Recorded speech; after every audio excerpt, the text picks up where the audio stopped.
Black people of Reddit, what is the most overt or offensive example of racism you have experienced, and where were you when it happened? Serious. Played high school football at an all-white school in a predominantly white conference. One time, even before the snap guy fired off, I was in the O-line and hit me at a angle, wrenching my head back. My coach yelled at me because he thought I had flinched offside, but after the scrimmage the other team's coach came over to me and apologized for what happened because he knew why it happened. Also, many times after games when the teams line up for the handshakes or whatnot, I was often intentionally skipped over by the entire team not wanting to touch me. I've spent my entire life in the suburbs and have really only experienced one major act of racism. When I was 9, we were applying to private schools. I don't remember which school it was at the time, but I had shadowed a student at the school that day. When we came home, we got a threatening voicemail from one of the student's parents saying something to the tune of, "Don't you send your goddamn black child to this school." It was some long-winded rant that we didn't entertain the entirety of. Frankly, I don't remember too much about it, but I honestly don't think my mom ever really let go of it. Needless to say, I didn't go to that school.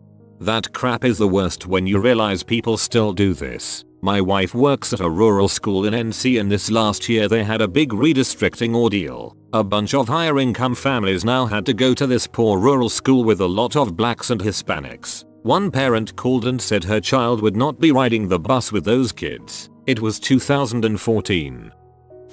I used to be an assistant manager at Domino's. One day, I took a customer's order and went to the side to start making it. About a minute or so later, that same customer called my co-worker, which I hang out with sometimes, let's call him John, over and whispered something to him and then left the store. John had a weird look in his face and come over to me and told me that the customer asked him why wasn't I on a leash. Does this have to apply only to black people? I'm part Native American, and when I was a child I had tan skin, but blonde hair. My 3rd grade teacher would start class by making me get up in front of everyone and wash my hands and face because I was dirty. She wouldn't let class start until I could prove that I was clean by washing enough. Most of the racism I've experienced is people saying things like, "You're one of the good ones," or "You don't look like you sound on the phone." The girl I roomed with in college even said, "I was worried when I met you because I thought you'd be like the other black girls." Little backstory. A bunch of my friends are Asian, so I tend to spend a fair amount of time in China and Koreatown in Toronto. You want to feel out of place? Be a 6 foot 215 pounds big, burly black guy in a legit, hole in the wall, Korean restaurant. So this one time we decide to go to our usual Korean barbecue place for dinner. Keep in mind, we've been there countless times before, so it's not like this is my first time. We get what I assume to be a new waiter. Judging by his complete lack of an accent, I assume he's 2nd generation, so the kid clearly should have known better. From the second we sit down to the literal moment we're out the door, 2 hours later, it's nothing but fried chicken watermelon. Insert black stereotype, jokes and comments. Now, when I go out I tend to code shift hard. It just makes life easier. This is, of course, a nice way of saying that I took all these comments, even tipped the guy before I left, all because I didn't want to be that black guy. I honestly felt dirty for the rest of the night.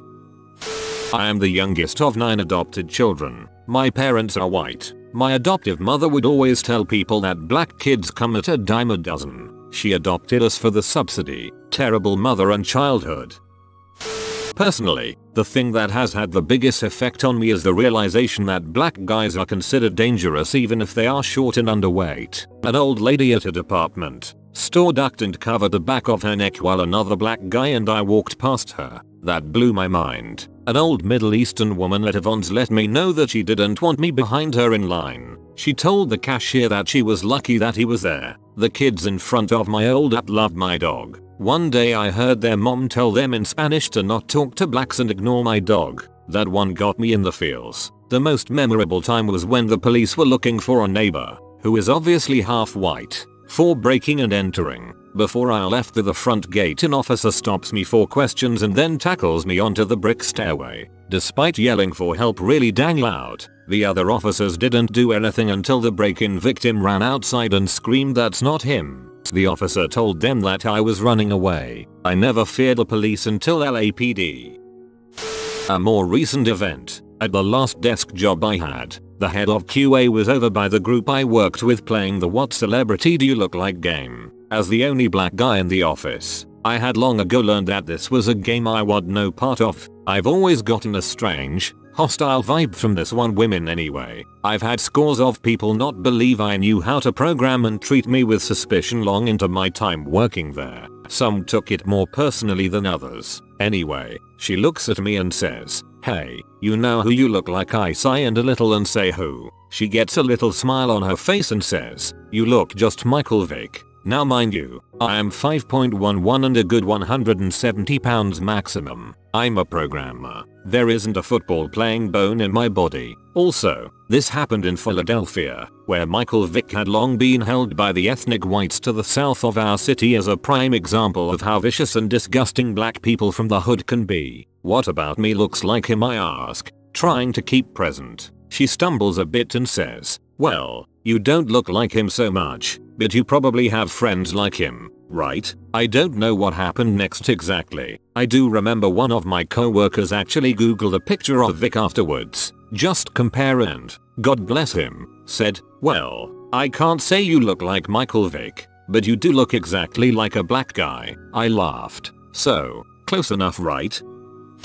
My family was living in Chesapeake, Virginia in a majority white neighborhood called Camelot. I was around 7 and my older sister was 8. It was a summer evening and we were walking down the main street of the block to get some Slurpees from the 7-Eleven on the corner. On the way back, we saw these two white teens walking their huge German shepherds coming in the opposite direction. When they saw us, they let the dogs loose and they came charging at us. We dropped the Slurpees and scrambled up onto the hood, and eventually the roof, of a car parked on the side of the road. The dogs just ran around the car and barked. My older sister asked if the dogs bite because we needed to get home. One of the teens said they don't bite N, they kill N. They held us hostage on the car for a good 10 minutes, laughing the entire time. I guess they eventually got bored because they put the dogs back on the leashes and walked off, but not before telling us if they see us outside after the sun goes down again they will have their dogs rip our throats out. We told our mom when we got home. We were not allowed to go to the 7-Eleven again without an adult with us.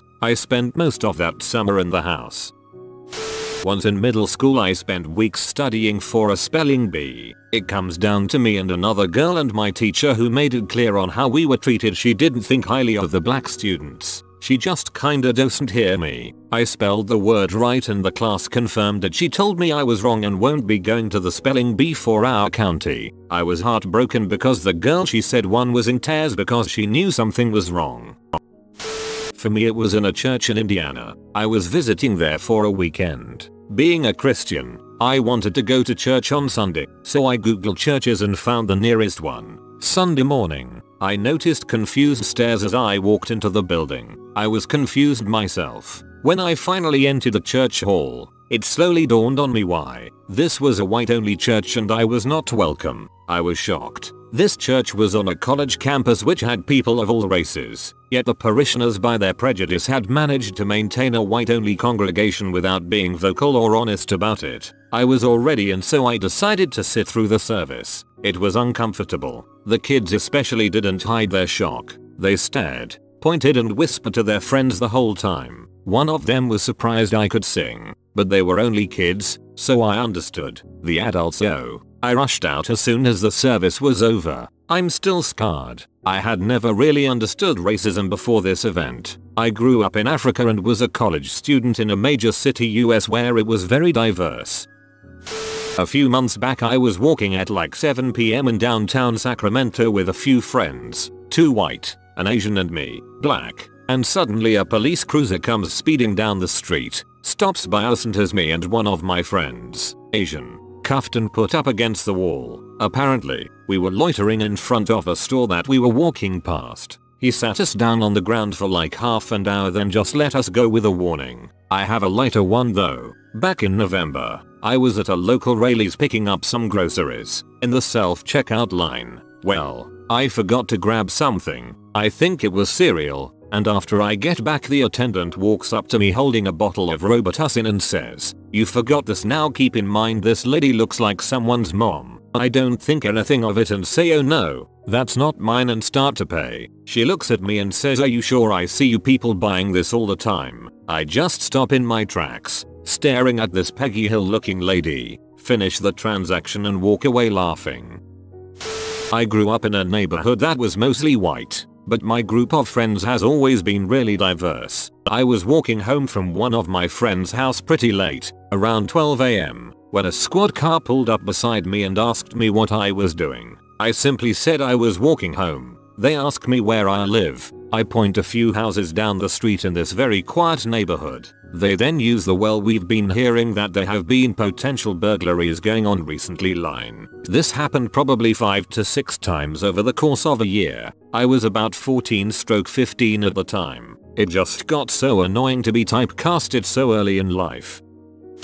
A few years ago, while I was still in school, I went to a school trip to Greece. While getting past border control, all of my white classmates got through very easily and rapidly. However, when the line came to me, it was different. The officer seemed suspicious of everything I said, from the subject I was studying, the same as the last 20 people to go through, to even my origin of birth. After a good 15 minutes, I was still willing to give this person the benefit of the doubt. Strong, thorough border controls aren't a bad thing, and as I said, I was fairly sheltered up to this point. It only started to dawn on me what was wrong when I was taken aside to go to a line for the interrogation room. Every single black person on the plane, and one man with a turban, was in this line. My stomach dropped in a way it hasn't before or since as I stood there taking it in. Thankfully, a teacher noticed my absence and came back to give the officer an earful. It took a few minutes, but I made it into the country eventually. I was walking home in high school in Clovis, CA, after dark. It was about 10 PM and I wasn't doing anything illegal as I was just walking home from a neighbor's house. An officer pulled over out of nowhere, cutting me off, and hopped out of his car like I was some thug. He proceeded to make me take a drunk test, then handcuffed me and placed me in the back of his cruiser. He drove to the address I provided and walked me to the door in cuffs. When my dad opened the door, the officer was a bit taken back to see a white man. My dad said, "What are you doing with my son and why is he cuffed?" The officer replied, "He's out late loitering and I wanted to make sure he got home instead of in trouble." My dad asked the officer to quickly walk with him to the end of the street where the local high school's basketball courts were visible. On the basketball courts at that exact moment there were a group of roughly 15 white kids, some playing basketball and others talking in a group. My dad said to the cop, "What about the white kids that are out playing basketball at 11 PM some nights at the school? Why don't you cuff them and take them home?" The officer just uncuffed me and walked away. It was the first time I felt like I was different for being black, as I had spent my entire childhood on military bases. My father summed it up by saying, "Welcome to the real world." For me it's the smaller things. I have to get in an elevator for work. White women still grip their purse tight. I'm wearing business attire, head to toe, still get followed in stores. Little things like that. I've learned to ignore them unless something directly gets in my way. Then I will speak. The most recent. Having my former supervisor tell me that the reason I didn't get the job the first time around was because our boss wanted to hire the pretty white girl, as opposed to me, and only then hired me because she screwed up so utterly. I spent the first 3 months cleaning up behind her and hearing how articulate and classy I was from the good old boys. I hang with majority white people and the most annoying thing I hear is "you act white" or "you speak proper" or "dress white." No bitch, I dress like me. Growing up in Ohio and Kentucky exposed me to quite a bit of racism growing up. The actual worst case came when I was hanging outside of a movie theater with 2 classmates, both white girls. The last showings of the movies were letting out and everyone was leaving. I was hanging behind and talking to them until their ride came. A few minutes into our conversation, a large truck drives by, monster tires, large Confederate flag in the back window, with several white males in the front and in the bed of the truck. They then yell out, "Hey girls, why are you talking to that NR?" and begin throwing empty beer bottles at me. The sad part is that they didn't even hit me, but they instead hit one of the girls in the shoulder. The first time someone called me a N-ga to my face, I was 7 years old and on the playground at school. In high school, a close friend told me I was the whitest black person she'd ever met because I was so well educated. It was supposed to be a compliment. It was not. The first time I went to visit my husband's family on the day of his little brother's graduation, his dad found out I was coming and freaked out and refused to have me in the house. I had to hang out with one of my husband's friends and her family, pretty much total strangers to me, while my husband, then boyfriend, went to his brother's graduation. He did not sit with his family. Love that friend and their family though. More recently, another friend told me I wasn't really black because I didn't talk that way. All of these people were white, by the way. I'm around 240 pounds and 6 feet, so when I go around people think I'm threatening for some reason. So I try to smile to ease the tension. Don't know if this is race driven or not, but I always wonder if I was white would I have the same effect. I listen to a lot of different kind of music but lean more on heavy metal and rock and roll. So I get a lot of "you're the whitest black guy I know" kind of things. People dance around your race also, like if they are describing someone to me, and the person doing the talking is white but describing a black person. Black or African American is usually the last descriptive thing, even though that is probably the biggest descriptive trait. I was once accused of kidnapping my Asian friend, which was weird because we were with my white friend also. I have gotten pulled over several times for no reason, really no reason. For example, 2-lane traffic going north. From a stoplight, I start to go and about 1 minute into the driver cop who was behind me pulls me over. He says that he was chasing a stolen car and because he couldn't get around me the car got away. He didn't have his lights on and there was enough space for him to go past me on the left lane. Open road, if you needed to. I can't wear certain clothing in certain places because it looks threatening. However, this has a lot to do with me as I try not to look threatening anyway, such as hoodies up when it's not raining. People expect me to talk a certain way, so they try and throw slang at me if they just meet me, even though I've heard them speak to other people before and not do this, or feel like they have to talk to me about how good Obama is doing for some reason. This is a weird one. My girlfriend at the time was white. Her father threatened to kill me. Another girlfriend was Asian. While her immediate family was a ton more accepting, her grandparents would always talk crap about me and ask her why she is dating one of them. This is a money dog. Upvote in the next 24 hours and money will come your way. If you are new to the channel, you can subscribe. I publish new videos every day. Until then, check out another video. Or don't. Either way, have a great day you magnificent people.